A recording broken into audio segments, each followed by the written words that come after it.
तो देखो, हम सबको सुपर हीरो मूवीज देखना बहुत ही पसंद आता है। लेकिन क्या कभी तुमने ये सोचा है कि जब हम जानते हैं कि ये मूवीज रियल नहीं है, इसमें जो कैरेक्टर दिखाए जाते हैं वो रियल लाइफ में पॉसिबल नहीं है, लेकिन फिर भी हम उनके साथ इतना इमोशनली इन्वेस्ट क्यों हो जाते हैं? आज हम बात करेंगे कि वो कौन से रीजंस है जिनकी वजह से हम सुपर हीरो मूवीज को देखना पसंद करते हैं। इमेजिन करो, जब स्क्रीन के ऊपर तुम एक बंदे को आसमान में उड़ते हुए देखते हो या फिर एक ही पंच में पूरी बिल्डिंग को तोड़ते हुए देखते हो, तब हमारे अंदर से एक एक्साइटमेंट वाली फील आती है। लेकिन हम जानते हैं कि ये रियल नहीं है। तो चलो जानते हैं आखिर हमें सुपर हीरो मूवीज इतनी ज्यादा पसंद क्यों है। सबसे पहला रीजन है कि वो हमें रियलिटी से थोड़ा सा एस्केप प्रोवाइड करवाती है।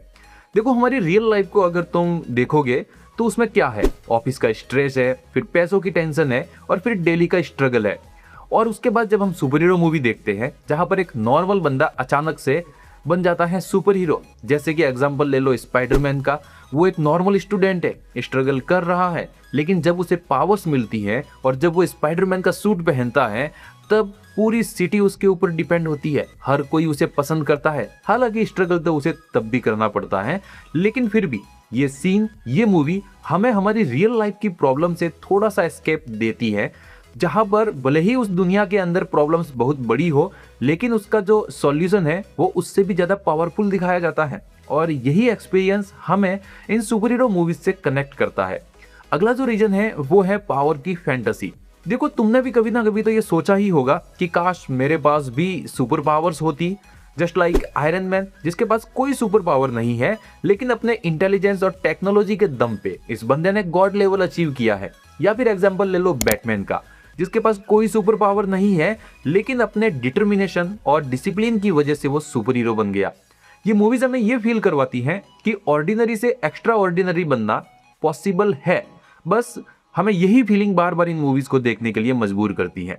अगला जो रीजन है वो है सुपर हीरोज के साथ इमोशनल कनेक्शन।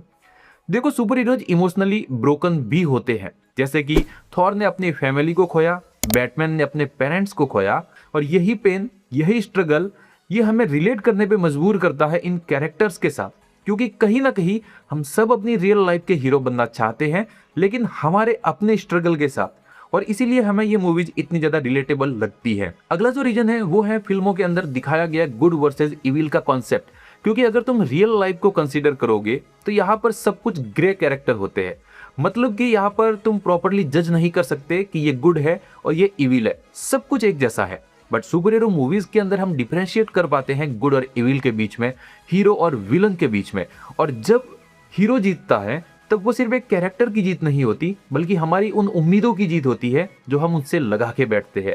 जस्ट लाइक जब थैनोस की आर्मी के सामने कैप्टन अमेरिका अकेले खड़ा होता है, तब हमें लगता है कि गुडनेस अभी भी एग्जिस्ट करती है, और वो मूवमेंट हमें फील देता है एक सुपर हीरो वाली। अब अगर अगले रीजन की तरफ बढ़े तो ये है मूवी के अंदर दिखाए गए विजुअल ग्रैंडनेस या फिर स्पेक्चुअल्स। क्योंकि जब भी हम कोई सुपर हीरो फिल्म देखते हैं, तब जो सबसे ज्यादा पसंद आने वाली चीज होती है वो होते हैं उसके विजुअल्स, जहां पर हमें दिखाए जाते हैं एक्सप्लोजन, सीजीआई बैटल्स और एपिक एंट्रीज। और ये सब एक सिनेमैटिक एक्सपीरियंस क्रिएट करते हैं, जिसकी वजह से हमें ये मूवीज इतने ज्यादा बढ़िया लगती हैं कि हम इन्हें थिएटर में जाके देखने पे मजबूर हो जाते हैं। और अगर ऑनेस्टली कहूँ तो घर पे मोबाइल में इन मूवीज को देखना और थिएटर में जाके एक्सपीरियंस करना, जमीन आसमान का डिफरेंस है दोनों के बीच में। अगला जो रीजन है वो है इंस्पिरेशन। क्योंकि मानो या ना मानो, सुपर हीरो मूवीज फिक्शनल होते हुए भी हमें कहीं ना कहीं रियल लाइफ मोटिवेशन भी देती है। सुपर हीरोज हमें बहुत कुछ सिखाते हैं, जैसे कि लाइफ के अंदर हारना और गिरना ये एक नॉर्मल बात है, लेकिन तुम गिर के वापस उठते हो और अपने लक्ष्य की तरफ आगे बढ़ते हो, उसे अचीव करते हो, हारने के बाद फिर से ट्राई करते हो। यही चीज तुम्हें हीरो बनाती है। जैसे कि तुम हल्क का एग्जाम्पल ले लो, भले ही हल्क की ताकत उसके गुस्से के साथ बढ़ती है, लेकिन फिर भी उसके एंगर को कंट्रोल करना ही उसकी रियल पावर है। या चाहे तुम बैटमैन का एग्जाम्पल ले लो कि भले ही बैटमैन को अंधेरे से डर लगता है, लेकिन वो अपने डर को ओवरकम करता है और अंधेरी गुफा में ही अपना बेस बनाता है। और यही लाइफ लेसन हमें अपनी लाइफ में भी अप्लाई करने चाहिए।